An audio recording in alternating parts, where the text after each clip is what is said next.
It's gonna be a funny one. Ever since its breakthrough 5 years ago, Sixmas without Antoine now feels like Christmas without presents. Sure, there's all the warm sense of cheer and family camaraderie in the world, but Dupont is the treat, the cherry, the box of tricks that you spent all year longing, wanting, desperate to unwrap.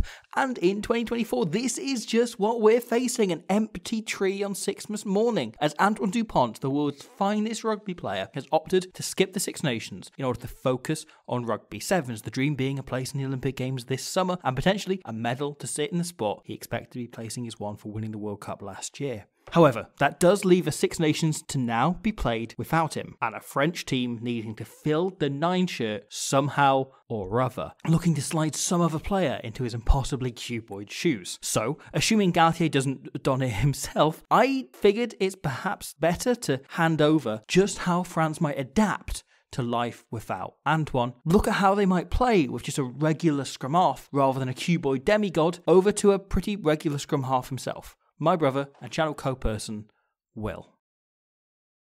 Remember how the earth shook the moment Namibia captain Johan Dezel's head smashed into the somehow mortal cheek of GQ's finest French furball, Antoine Dupont. It felt like the end of the World Cup, the first sighting of the favourites being fallible, the launch of a Les Bleus layoff. The best player in the world was gone, or so we thought. What would Fabien Galtier do? Where would they go from here? What on earth was the next step for France? Well, Switch back and play for Pinot, bounces off the hands of Ficou. Pinot, who else was in again? Cool to get them all rolling away, Dan, and Mofana on the end of the chain, and the right to go wide again. It's France 60, Italy 7. the thing we all forgot in that 2-week-long panic attack is that France have 14 plus other world-class players who aren't 5'9" and sometimes wear funny dressing gowns and appear at rap concerts. Like, a team that simultaneously has Gregory Aldrit and Damien Penaud is still going to have to try pretty hard to lose a rugby match. But regardless of how utterly irresistible his team would still be without him, if you have the option to play Antoine Dupont, why wouldn't you play Antoine Dupont? Well, sadly, France find themselves in that position once again. Thankfully, Antoine's cuboid cranium is in one piece this time, but instead, Antoine Dupont happens to be one of the 2 players this Six Nations who's decided to spend 6 months attempting to complete another sport before magically reappearing in the autumn internationals. That's right, he's wandered off to play a version of rugby that has more space to run in, requires longer passes, demands exceptional fitness levels, a rounder skill set, and basically I half expect the only advice Dupont's coaches could give him at this point is, have you tried being more Fijian? So, what does this mean for Les Bleus? Who might step into Dupont's shoes? And are France still the unstoppable force we think they are without that ambidextrous amphibian flinging balls across the field for them? France are one of the most frightening, expansive attacking teams in the world. A team who cover all bases. With freaks in the forwards and bastards in the backline, they truly have an all-court game. While the common misconception of a flared attacking team is that they run the ball from absolutely anywhere, even in France's 96-0 win over Namibia, France's default option was to kick long and get into position where Namibia were more likely to make errors, give away penalties, and have a less structured defence. This crack the opposition then jouer the hell out of it game plan means France require a very specific type of halfbacks. A 9 who's primarily a kicker but is capable of sparking miraculous magic shit at any moment, and a 10 whose main attribute is attack management, the brains of the operation, with a massive boot and a varied skill set to round it all out. France have named 2.5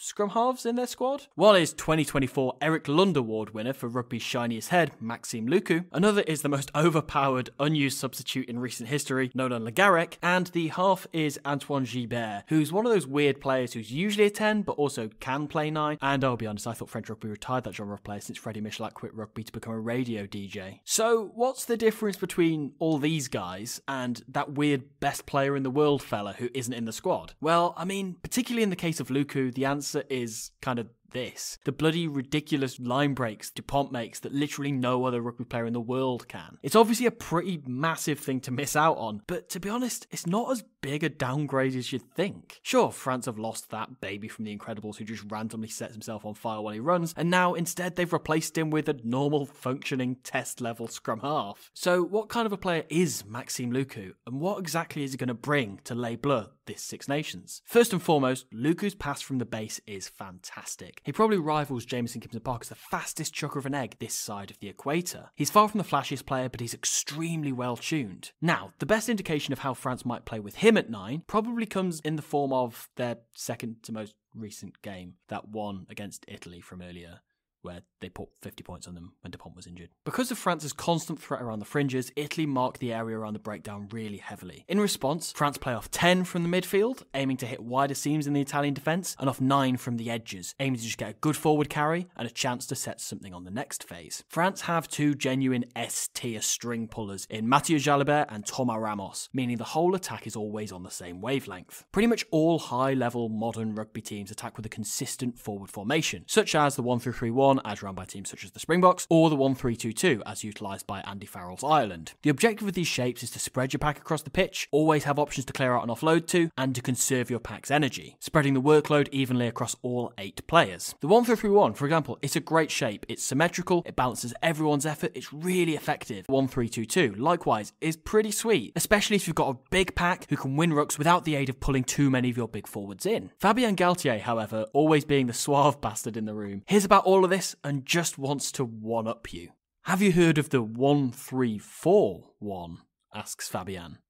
No, we all reply, because there's only 8 forwards on a rugby pitch, or so us simpletons think. But if we rewind to here, France play off an edge with a regular, just normal group of 3 forwards here on the pitch, just a regular group. Except, it's not normal, because one of these forwards is actually inside centre Jonathan Danty in disguise as a member of these 3. What's he like? But the benefit of this means that you've always got an extra forward spare in your attack. If you lose shape or momentum, it's completely fine. You can sacrifice a player. Any player could suddenly morph into a back, fill in a hole, clear out a ruck, do whatever's asked of them. For example, Woki here realises he's an excess forward. He doesn't currently have one set role. So as Jalibert slips into contact, he floats across from one group to the next to make sure that his 10 isn't isolated. Italy's defence is now stretched thanks to France playing from edge to edge, and with Jalibert down, Ramos steps in as a new group of 4 emergers. Now, we've talked a lot on this channel before about France's submerger strategy, where they get a load of big boys, mainly forwards, to pick and go in and around the breakdown area to isolate defenders, generate quick ball, and sometimes even offload and set up tries. Obviously, this creates a lot of space and momentum for the attack, but in order to execute this, it helps if you have 10 or 11 decently qualified scrum halves on the pitch at any given time, not just Luku. Movaka, who was floated in from the wing thanks to France's extra forward in their structure, knows that he has a bonus support player here. He can take a risk with less chance of getting turned over. He chances squeezing through this small gap, then offloading off the floor, just upping the tempo and suddenly changing the picture of Italy's defensive line. He's done the scrum half's job for him and called the play, and just left Luku to execute the right pass. Brex does a brilliant job of coming up here and shutting off the long ball, so Luku just takes it in instead, knowing he's surrounded by 3 incredibly well-built backup scrum halves with more assembling to submerge. On every phase of this pick and go sequence, France have one safe support player in this position and one player who's at the back of the ruck prepared to probably hit the next one to double ruck, or instead play 9 on the next phase. Notably, they're picking and going away from the middle of the field, meaning with every pick and go they're getting closer to pulling in the Italian backs. They're lighter tacklers. Brex is cleared out here, and in steps the biggest scrum half of them all, Cyril Bai, who feeds Cameron Woki, who suddenly has a 1v1 opposite an 83-kilogram winger in the form of poor little Pierre Bruno. Woki obviously dominates this collision and offloads to Jalibert, and like most things, this ends with a try for everyone's favourite French Nepo baby, Damien Penaud.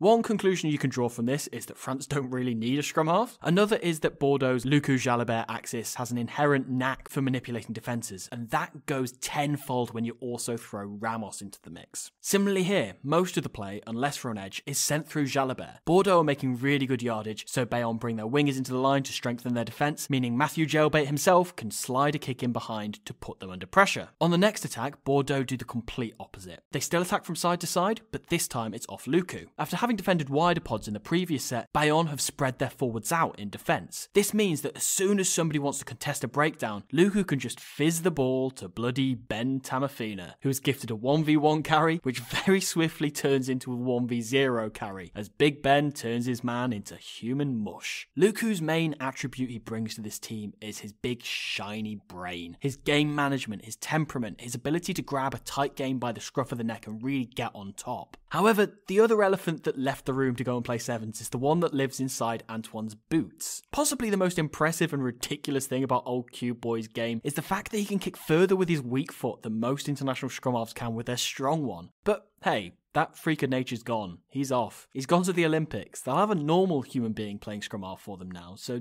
don't worry about it. Hey, we did it, team. We did it. We found France's weak point. Just boxed them into the right-hand corner and forced them to kick off an awkward angle with only right-footed kickers in their back line. Brilliant. Ah, shit. Yeah, so it turns out that Tony Dupes over there, when he was learning to kick off his left, he clearly had a partner he was practicing it with. And that partner is, once again, the man with the skill set as polished as his head, Maxime bloody Lucu again. Lucu's got a massive left peg and a real range of kicks off either side. And Ramos too, look at him, he can boot it somewhere with his wrong foot as well. He may not be Dupont, but Lucu's hardly some kid that you can just target who drastically changes Leibler's game plan. No, he can very much work in the same mould as Antoine. And it's not like Lucu hasn't made his fair share of fancy offloads, of line breaks, of try assists when he has got the nod from Galtier in past. God, maybe he'd also get a massive reception if he turned up at rap concerts. And who knows, maybe Maxime Lucu will soon be the one wearing daft yellow dressing gowns and pulling it off just as well. So, sure, this Lucu-Jalabert combo works pretty well. They've been around the block and they know how to organise an attack. But the thing is, that's not the only thing up Fabien Galtier's sleeve. Also up there is a map of Toulouse, a pair of 3D glasses, the 2003 Top 14 trophy that weirdly went missing, Teddy Thomas hair, the top secret launch codes that will finally kill Mr. Bond once and for all, and, of course, that guy, Nolan Le Garrec. Who is Nolan Le Garrec? What's this guy's deal? Should we care about him? Is he just a rebadged Jean-Marc Dusan? Well, France figured they really need more insanely talented cheat code players, so they just spawned one in Paris one day. Le Garrec maybe is very slightly green still, so he occasionally still runs down blind alleys, but frankly it's worth it for the amount he does create when he has the ball. He's 21, yet he already has an insanely stacked highlights reel. It's like someone chopped Dupont in half, and all the sensible game management-y stuff grew into Lucu, and the silly line breaks and support lines just landed in Le Garrec's lap. But the thing is, Le Garrec's wider game is improving all the time, and as happened with Antoine, this will inevitably open up more opportunities for him as an individual. Le Garrec's pass here is beautiful. It skips Roland and means the forwards can get really wide and have a nice run at Oyonnax 10 Domingo Miotti. Not only does this carry mean Racing gain more meters, but it means the rest of the defence are just easier to clear out, as they're both backpedaling and they're just lighter tacklers. Blindside Maxime Baudon latches on, clears out, trips this guy up and kills the fold entirely, and opens up the hole for Le Garrec to go himself, sharp as Yoanouche's kitchen knife, to score. Nippy Nipper Nolan is extremely savvy around the breakdown, has ludicrous acceleration, and his kicking skills are getting better and better all the time. Until this season, he played most of his club rugby alongside Finn Russell, which is probably the dream for any young halfback who wants the pressure taken off them so they can just express themselves. This is the first full season where he's had to manage big games himself without the help of world-class 10, sorry Antoine Dupont. But Le Garrec has superstar written all over him. He spent last year's Six Nations on the bench not getting on because of that same old phrase, if you can play Dupont, why not play Dupont? But man, this guy can jouer. If his role this year is to raise the tempo in the last 10 minutes, you can absolutely bet he'll force you to make some involuntary noises whenever he does have the ball. Lucu, however, is 31 now, and he's playing the best rugby of his life. If he starts this World Cup cycle as a match winner for France in the Six Nations, the narrative around him could so easily shift from good scrum half, but nothing on maybe our best player of all time, to reliable old head who we trust in any tight scenario. For instance, I don't think one South African panicked when Malcolm Marx got ruled out of the 2023 tournament, simply because they had another proven world-class hooker to take his place in Bongi Mbonambi. This is Lucu's chance to show that he can be the most reliable backup that Galtier could dream of. On the basis of a highlights reel or a skim over a generic top 14 game, Le Garrec is the more exciting, talented, all-round rugby player. But Lucu, at this moment in time, is probably the better scrum half. But here's the thing, it's a win-win situation. This French backline, as it is, isn't short of stardust or in need of any more game management skills. Yet this pair provide both of those in spades. As spectators, obviously, we all miss out by not getting the chance to watch the Toulousian talisman this Six Nations. But for France, it's kind of a blessing in disguise. If you include Romain Ntamack, they have 3 top-class game managers who can step into the 10 jersey, and they're in the process of developing 2 more polar opposite 9s who can step in for their star player, set to become the new heartbeat of this team. For France, may have found 2 men who may well make the world shake on their own terms in 2024.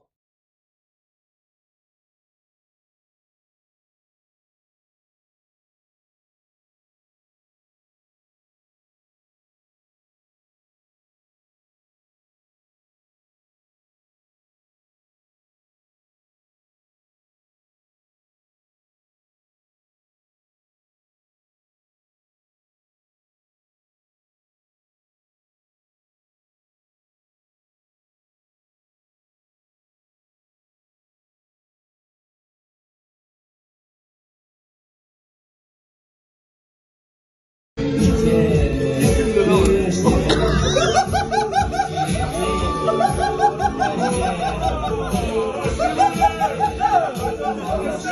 you.